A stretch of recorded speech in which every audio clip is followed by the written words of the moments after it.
nous avons compris de quoi est-ce qu'il s'agissait.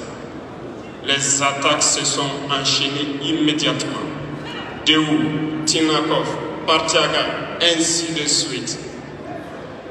Mais ce qu'ils avaient oublié, c'est que le peuple du Burkina Faso avait compris notre message et s'était engagé sur la même voie que nous.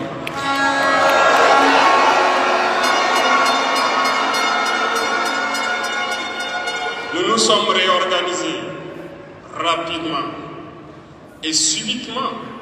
Nous avons constaté que toutes les cellules dormantes terroristes se sont réveillées au Burkina Faso. On a réorganisé l'armée beaucoup plus vite, à une vitesse inégalée.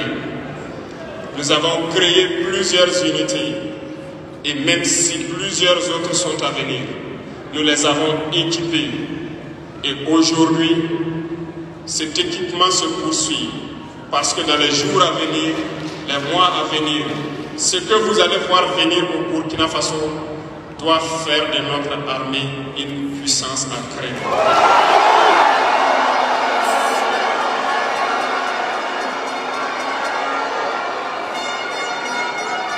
Nous n'allons pas lésiner sur les moyens.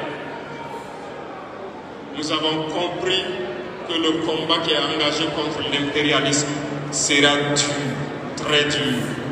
Mais seuls les durs vont passer et les Burkinabés sont des durs. Et nous allons passer.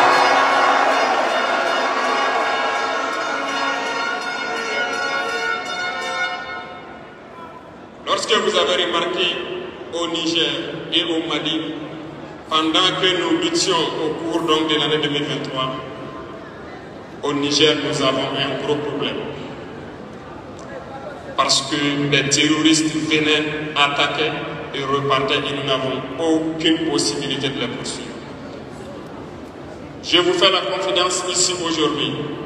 À un moment donné, nous avons envoyé une mission auprès donc du président Bazoum pour que nous puissions au moins lancer la lutte lorsque nous sommes attaqués sur notre territoire. En retour, il a mal reçu le message. Nous avons pris acte et nous sommes restés donc dans l'observation de cette partie, en nous réorganisant. C'est pour vous dire que l'impérialisme a tout son temps. Lorsqu'il veut déstabiliser, il regarde dans l'immédiat. Si ce n'est pas possible, il pose les jalons pour le faire dans 10 ans, 20 ans, 30 ans. Mais il n'a aucun intérêt à ce que nous soyons indépendants. Aujourd'hui, tout ce qu'ils souhaitent pour le Burkina Faso, c'est le chaos. Parce qu'ils espèrent faire venir ces forces étrangères ici et espérer récupérer la situation dans 10 ans, même dans 20 ans. Mais nous ne les laisserons jamais parvenir à cet objectif.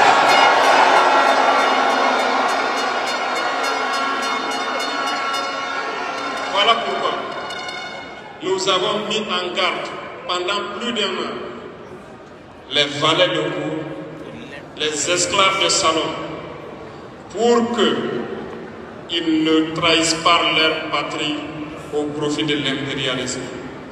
Certains ont compris, se sont rangés. D'autres n'ont pas compris, peut-être se croyant plus malins. Mais aujourd'hui, nous n'avons plus de sentiments sur ce volet.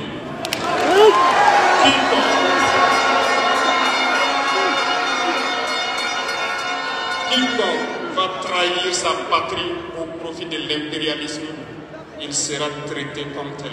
Merci.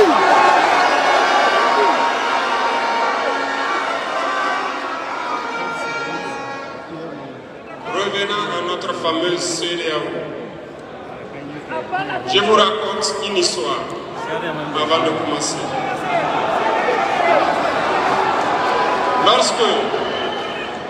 Lorsqu'il y avait l'esclavage, il y avait deux catégories, si on peut le dire. Les esclaves des champs et les esclaves des salons. Ceux des champs, ce sont ceux qui travaillent pour le maître, qu'on tue souvent, qu'on casse, qu'on traite très mal. Les esclaves des salons étaient ceux-là qui font le ménage, qui servent le thé, et un petit sourire du maître les suffit donc à juguler et à trahir leurs frères.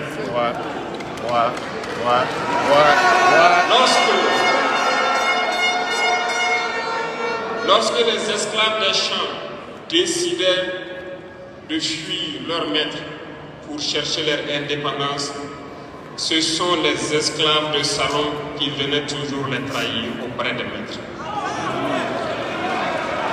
Malgré cela, beaucoup ont pu se déchaîner et partir. Et lorsque le rythme était soutenu, il fallait trouver une stratégie, faire peur. Il disait donc aux esclaves des champs qui cherchaient leur indépendance que les routes sont pleines de fauves, de serpents, ou que d'autres maîtres plus méchants allaient les récupérer, les traiter et les tuer. Il voulait juste les faire peur pour que jamais ils n'essaient de se déchaîner et de prendre leur indépendance. C'est la même tactique qui existe depuis que nous avons décidé de quitter la CEDEAO. C'est récent, il n'y avait qu'une poignée de gens qui avaient droit à la parole. Sur les plateaux télé, c'est ce qu'ils se disaient qui étaient donc prêts pour l'évangile. Aujourd'hui, avec les nouvelles technologies, qui ont bien sûr des avantages et des inconvénients, tout le monde a droit à la parole. Et je pense que les voyous sont les premiers.